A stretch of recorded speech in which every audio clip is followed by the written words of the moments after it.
think we're recording. Hey friends, it's Marley. It's been a hot minute since I've been on the channel. Sorry. I think a lot of you know this, but I have pretty bad ADHD, and so when I get like a shiny new project or like something gets my attention, I just like forget about all the other projects I had in the works, including this YouTube channel.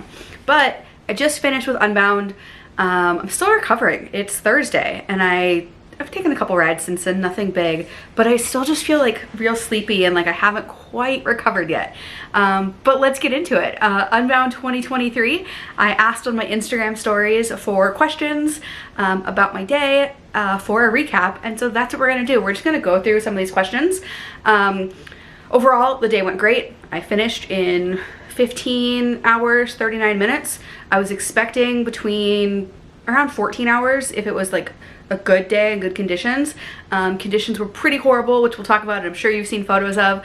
But so for me, 15 and a half hours was not that bad of a day. I guess the biggest thing is I was mentally prepared to be out there for that long. And so when we hit the mud at mile, whatever it was, 10 or 11, it was just like, okay, here we go, like over the river and through the woods. I don't know, like, that's the thing with these gravel events, is you never know what's gonna get thrown at you, and so you really gotta be prepared, like physically, yes, like can you ride through lots of different conditions, do you have the right nutrition, etc, etc, but the bigger thing is mentally, and we'll talk about that. But let's just dive right into some of these questions. I'm gonna try and say who sent me the question. I'm so sorry if I screw your name up. But Liam Halpin said, kudos on riding the mud. Did it gunk up on you and need a stop for mega cleaning? This is kind of funny.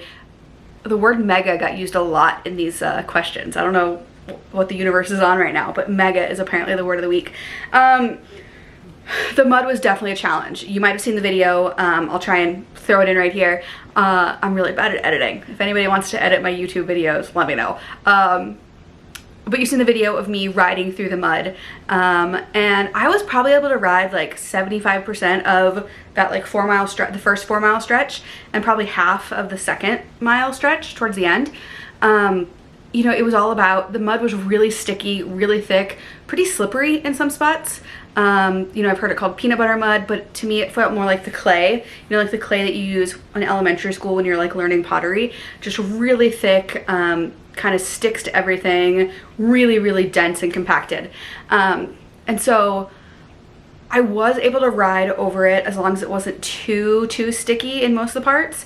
But there was, you know, probably every, I don't know, 500 yards or so when I was riding, I could just feel myself slowing down even when I was going downhill, and I'd just like reach down and take out handfuls of mud and clay and dirt from my fork and from my drivetrain. It's funny because at first I was being like really meticulous with a tire scraper, and we'll talk about that later, but then it eventually was like, I'm getting dirty, I'm just gonna use my hands. They're the most efficient tool that I have. So definitely got gunked up. I probably stopped, I don't know, 10 times or so to clean out my tires throughout, but I was a lot more efficient in that mud section than so many other people, and I think that was just having the year of experience under my belt, because last year Unbound, it was also super muddy for about a mile, and that destroyed me last year. I think you've seen those pictures, and you've probably seen it on the Journey to Unbound film, but that was a disaster. So this year like went so much better compared to last year. Irie in Massachusetts asked, best moment and worst moment. Ooh, the best moment was probably riding through the mud. There was one point where, so the first mud section happened at mile 10, and I'd say from mile probably 3 until mile 10, I was basically alone. I had seen a couple other people off the back, but like fully prepared to do the day by myself, probably be one of the last finishers in. And then I came over this crest, and I could just see like literally for miles in the distance, like a line of people. They looked like ants marching.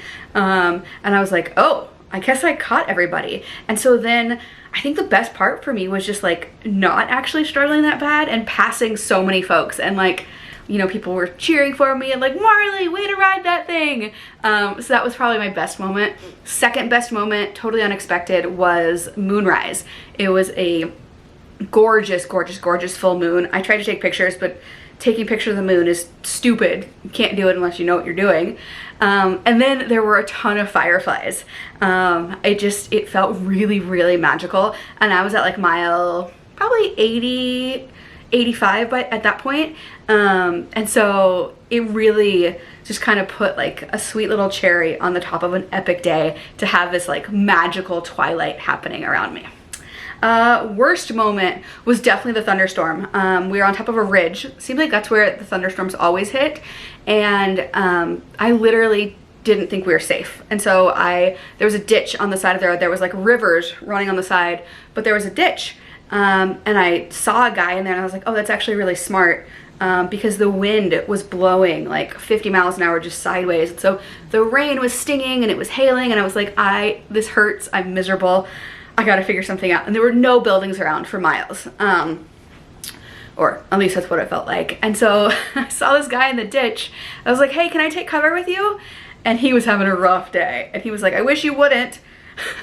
And I was like, well, I'm just not gonna talk to you. And so I like hunkered down next to him in the ditch. We didn't talk. And then once the rain lightened up, I like checked in on him and I was like, hey man, you okay? Do you need anything? He was like, no, I'm good. I think he was just not in a good place mentally. And I just kept riding on. So that was the worst part.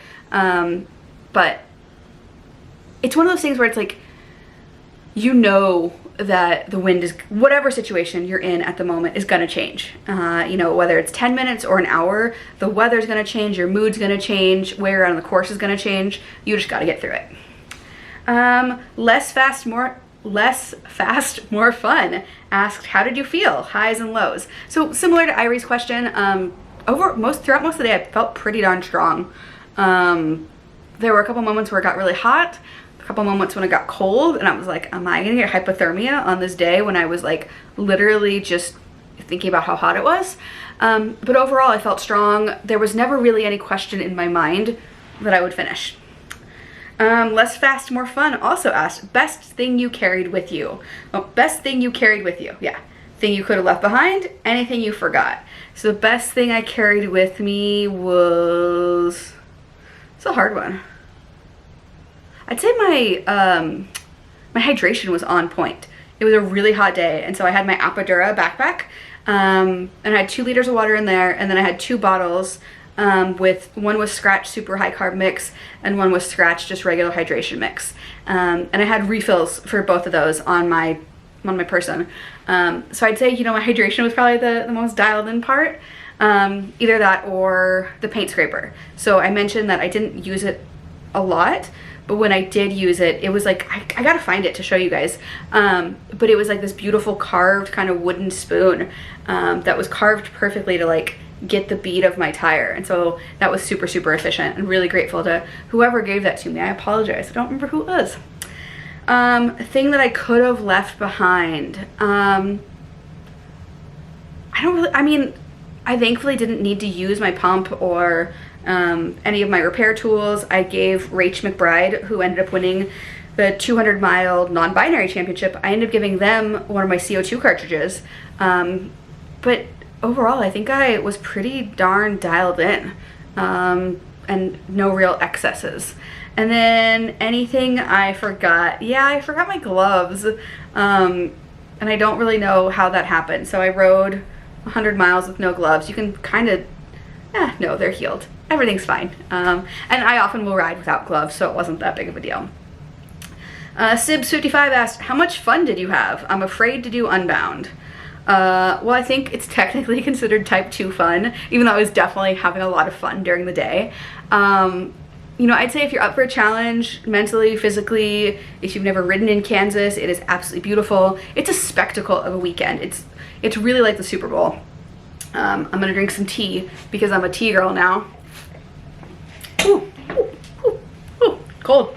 But yeah, I think, you know, if you're ready for an adventure, definitely try Unbound, but there's tons of awesome local gravel races across the country and across the world. Or if Unbound's a little out of your comfort zone, or, you know, I truthfully saw a lot of folks this weekend who were not prepared, either physically or they just had no idea what they had gotten themselves into. So I would say, you know, there might be a good reason for that fear. Listen to it. But if you think you're ready, you should try it, because it's definitely a super, super fun race. People for Bikes NWA asked, how did this 100 compare to Mid-South's 100? Oh my god, it was so much harder. Goodness. Mid-South was like, if you could dream up a day to ride a century on, that day at Mid-South was the day.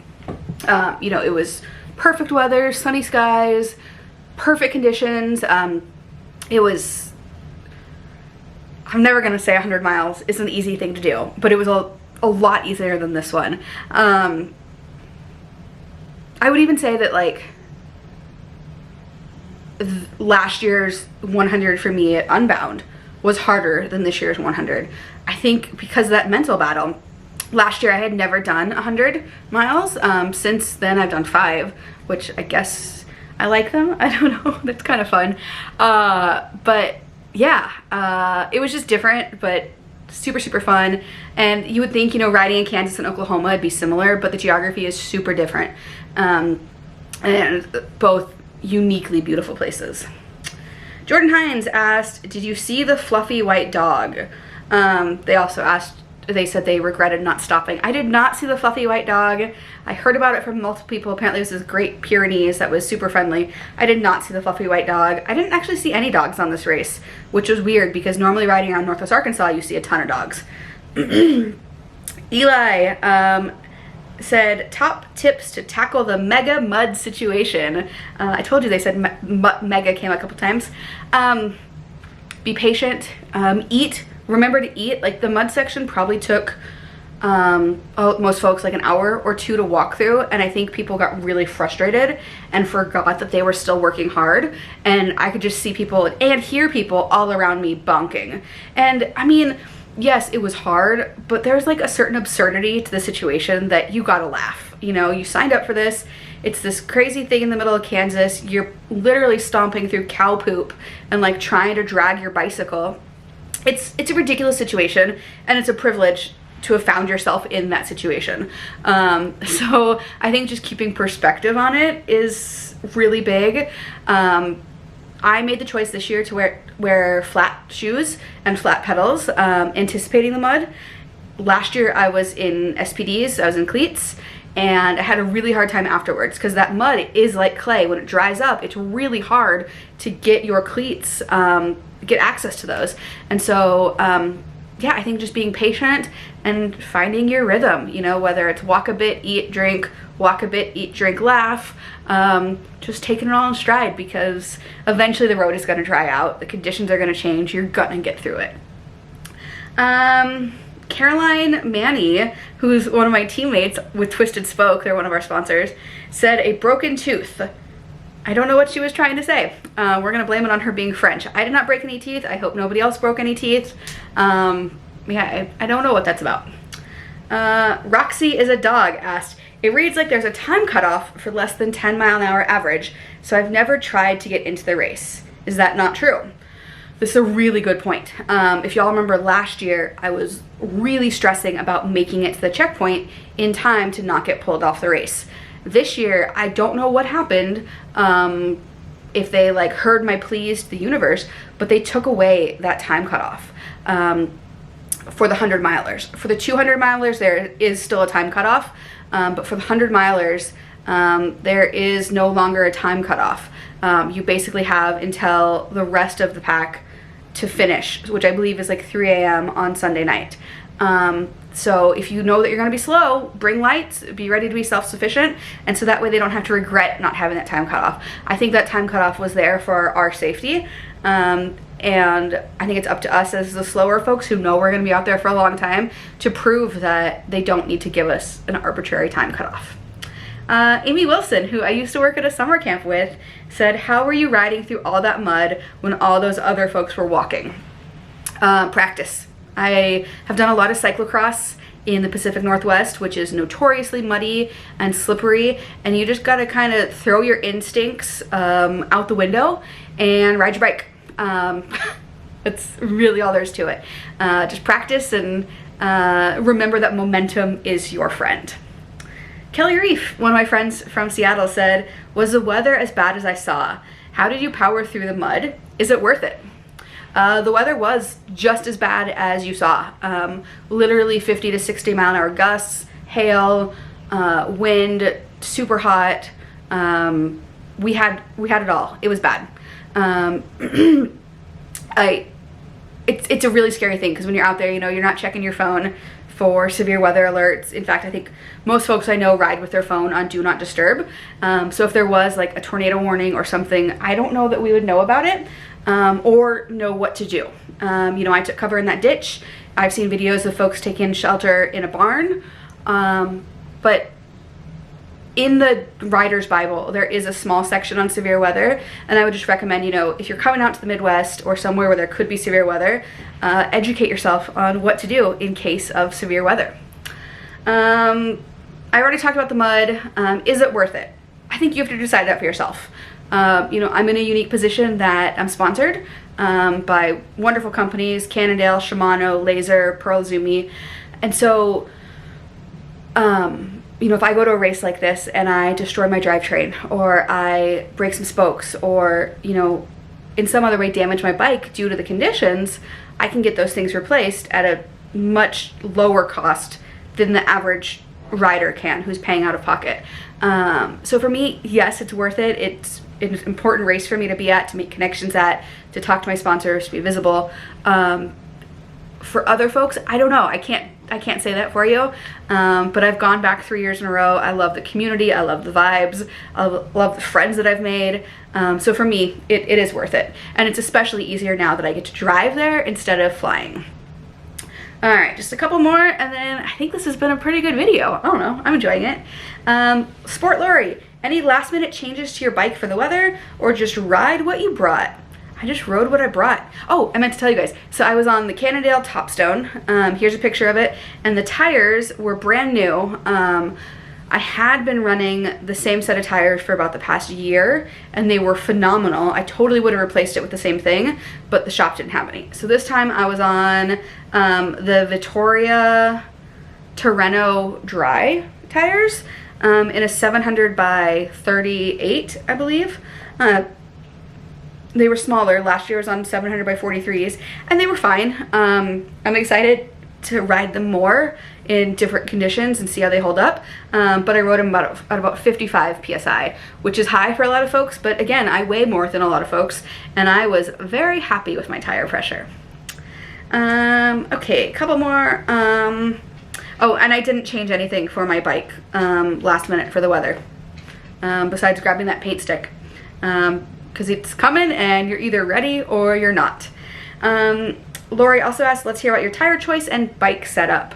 So I just told you about my tire choice. It was those Vittorias, the Terreno dries, which is funny because it was not dry. Topstone, or the Cannondale Topstone 4, which is kind of cool. It's their entry-level gravel bike. It's aluminum with a carbon fork. It has a 330-pound weight limit, and I love it because it's their entry-level bike. I made some changes to the drivetrain, so it comes with microshift. I changed over to Shimano GRX, which was an excellent choice. I run a 1x11 cassette. Gives me plenty of power for climbing. There were only a couple hills that I walked, but I would have walked those, I think, unless I had a triple with a granny gear. So yeah, my setup was phenomenal. Really, really loved it. I ride an extra small in that bike. Oh, this is a good question. A little bit spicy. Saw lots of frustration about no mud reroute, but you handled it fine. Thoughts? I think the race organizers made the right call. You don't sign up for Unbound expecting an easy ride. And if you did, you need to do more research. Unbound is notoriously difficult. The first year I did it, I was pissed that I paid all this money and it was totally unsupported. You know, the route isn't even marked, but that's what Unbound is as a race. You know that when you sign up for it. You know, in my experience, the race organizers have only ever changed the route when it was a safety concern. So last year they changed part of the XL route because it was flooding and it was unsafe to send riders through an actively flooded area. Sending people through mud is different. There are ways to get through it that, I mean, obviously a lot of us did. Is it fun? No. Is it gross? No. But is it a lot easier than rerouting 4,000 riders plus all the support plus all the volunteers? You better believe it. So no, I don't think we needed a mud reroute. That's just the name of the game. You know, you want an easier ride, go do a road ride. Spicy. Okay, 2 last questions and then I'm gonna wrap this up. I was hoping this would be like a 2-minute long video. It is definitely not a 2-minute video. So Angela asked, did you go to the dark place? And if so, how did you drag yourself out of doubt? I went to the dark place a couple times. Around, I don't remember what mile it was at, but 100 miles is a really, really long time. Like, I don't even like to drive that far, but I dig myself out by eating something. So I will often, usually I'll pack like a special little snack or something that's like, eat this when you're feeling real sad. And it's usually peanut butter M&Ms, and it does kind of jolt your spirits back up. The other thing that I'll do is I'll put my headphones on and I'll rock out to, you know, a favorite song that I'm jamming to, or I'll just take like a real quick, like, this is gonna sound so cheesy, but just kind of like a mindful moment where like, stop, like breathe in deeply, kind of look around, ground myself, like really appreciate things for where they're at, and then move on. And when it gets really dark, I just feel it and then try and eat something and then I know it'll come again. And the last question was, what did you listen to while I was out there? Well, I used the Clatry headphones, which if you listen to the All Bodies and Bikes podcast, you know that they're these like bone conduction headphones. If you use the code FEISTY, you can get 20% off. Anyway, I listened to a lot. Actually, I didn't listen to a lot this time. I think because I was around people so much more than I typically am, I was talking a whole lot more and I was around a lot more folks. But I did find myself, what was I listening to? The French Dispatch soundtrack. So if you are a Wes Anderson fan, his latest, not the Aquarium one, or I don't know what his newest one is, but anyway, the French Dispatch, great soundtrack. A lot of Encanto. My tastes really vary, but it's always music. I can't do podcasts when I'm doing a long ride like this because I'll just forget what I'm doing and not hustle. So that has been my Unbound recap. Really want to thank my sponsors who make all of this possible. So Cannondale is my bike sponsor. Shimano gives me all my parts for my bikes. Laser gives me my helmets. Pearl Izumi gives me my clothes. Actually, that might have been the coolest part, is I have my own professional kit now, which I've never had before. It has all my sponsors on it. Twisted Spoke, they're my CBD sponsor and my chamois cream sponsor. Absolutely essential out there was that chamois cream. Ride with GPS for keeping me knowing where I'm going. Bike Gooder. You can see all my sponsors on my Instagram page. Yeah, I hope this was enjoyable. Let me know what you guys want to hear me talk about next. Like, subscribe, comment, all of those things that you're supposed to do. I don't really know how to YouTube. But until next time, thanks for watching.